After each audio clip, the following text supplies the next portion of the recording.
अगदी एकदा दोनदा म्हणजे ज्या दिवशी मला चिन्ह मिळालं त्या दिवशी अगदी संध्याकाळी किंवा दुसऱ्या दिवशी दुपारपर्यंत प्रत्येक घराघरी माझे लोक जाऊन काय चिन्ह आहे, एअर कंडिशनिंग हे सगळ्यांना सांगून आलेले आहेत, क्रमांक किती आहे ते सांगितलेलं आहे आणि लोकांना खूप उत्स्फूर्त प्रतिसाद आहे. म्हणजे अगदी कमी वेळेत सगळ्या प्रभागामध्ये टीम असल्यामुळं मी सगळ्यांपर्यंत पोचलेलो आहे. मी स्वतः जे काही पार्ट राहिलेले आहेत सांगोल्यातले ते या 2 ते 3 दिवसामध्ये कव्हर करणार आहे. वेळ माझ्याकडे थोडा आहे पण मी 100% सगळ्यांकडे पोहोचण्याचा प्रयत्न करतोय. असा एकही प्रभाग नाही सांगोल्यात जिथं मी नाही गेलेलो. पूर्ण प्रत्येक प्रभागात मी पोहोचलेलो आहे. वाडी वस्तीवरील विकासाबाबत काय सांगू शकता? वाडी वस्तीवरील विकासाबाबत म्हटलं तर वाड्या वस्त्यांचे प्रॉब्लेम्स वेगळे आहेत. बऱ्याच ठिकाणी रस्त्यांचे प्रॉब्लेम आहेत, काही ठिकाणी लाईट्सचे प्रॉब्लेम आहेत.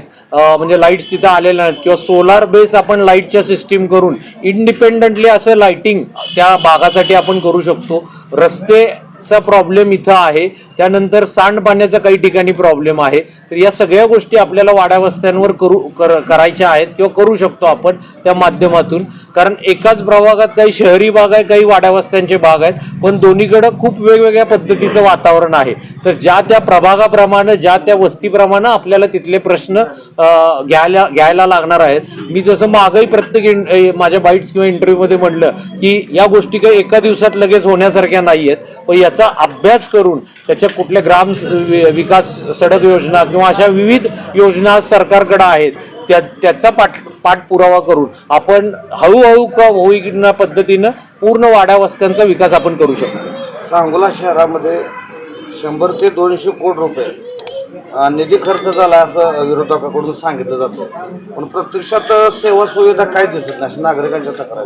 बरोबर आहे. कारण काय आहे की जे काही निधी आले ते एखादं काय म्हणतात इमारत किंवा काय असं बांधण्यासाठी झाले किंवा एखाद्या समाजाचा विचार करून झाले. ज्या बेसिक गोष्टी आहेत, मूलभूत ज्या गोष्टी व्हायला पाहिजेत, ज्याच्यामध्ये रस्ते आहेत, त्यानंतर त्याच्यामध्ये पाण्याची सोय असेल किंवा ज्याच्यामध्ये लाईटची सोय असेल किंवा बाकीचं जे काही आहे असं जास्त काही करण्यात आलं नाही. किंवा मागच्या वेळेचा जो काही त्याच्यामध्ये सगळ्यात महत्वाचं आहे की एक प्रभावी टीम तिथं नगरपालिकेत काम करणारी पाहिजे होती, ज्याला थोडासा या सगळ्या गोष्टींचा अभ्यास आहे. अशी उणीव तिथं खूप होती.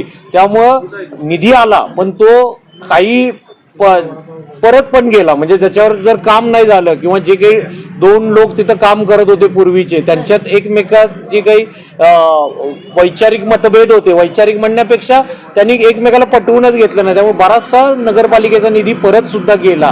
तर अशा पद्धतीनं न होता एक चांगले अभ्यासू लोक तिथं यावेत म्हणूनच मी आणि माझी जी काही टीम आहे, माझ्या बरोबरचे जे लोक आहेत सगळे आम्ही निवडणुकीमध्ये आलेलो आहेत. आणि मला असं वाटतं की नागरिकांनी हा उद्देश लक्षात घेऊन 100% मला त्यांचं पाठबळ मिळतंय. मी आज सगळ्या लोकांच्यात जातोय, लोकांना ही उमेदवारी 100% आवडलेली आहे आणि मला खूप चांगला पाठिंबा सगळ्या लोकांकडनं मिळतोय. आणि मला 100% मला यशाची माझी खात्री आहे की 2 तारखेला जे मतदान होणार आहे आणि 3 तारखेला जो रिझल्ट येणार आहे त्याच्यामध्ये लोक या विकासाचा विचार नक्की करतील.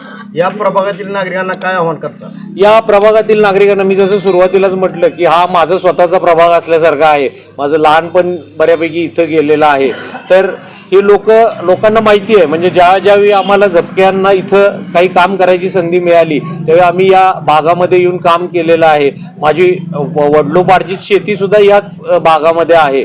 त्यामुळे या लोकांची आमची एक कनेक्ट आहे, आमची एक नाळ जी जोडलेली म्हणतात ती आहे. त्यामुळं इथं खूप चांगला आणि उत्स्फूर्त प्रतिसाद आहे मला. आज जर तुम्ही वाड्या वस्त्यांवर गेलात तर तिथल्या नागरिकांबरोबर मी ज्यावेळी बोलतो त्यावेळी लोक बरेचसे घरपट्टीबद्दल आकारणीबद्दल तक्रारी किंवा त्यांच्या तक्रारी आहेत. त्यांचं असं म्हणणं आहे की तुम्ही गावामध्ये ज्या पद्धतीनं घरपट्टीची आकारणी केलेली आहे त्याच पद्धतीनं तुम्ही वाड्या वस्त्यांवर केलेली आहे आणि जी पूर्णपणे चुकीची आहे. कारण लोकांनी जनावरं बांधण्यासाठी किंवा हे बांधण्यासाठी काही तात्पुरत्या टेम्पररी स्वरूपातल्या शेड्स उभारलेल्या आहेत, पण त्याला सुद्धा तुम्ही पूर्ण बांधकाम असं पकडून या नियमाखाली तुम्ही घरपट्टी तिथं हे केलेली आहे. किंवा पाणी सुद्धा जे मीटरवर पाणी आहे त्याची पाणी पट्टीची आकारणी करताना मीटर प्रमाणे न होता लमसम प्रकारे काही आकारणी झालेली आहे. म्हणजे त्यामध्ये पण बऱ्याचशा तफावती आहेत. तर निश्चित वाड्या वस्त्यांवरच्या लोकांसाठी ज्या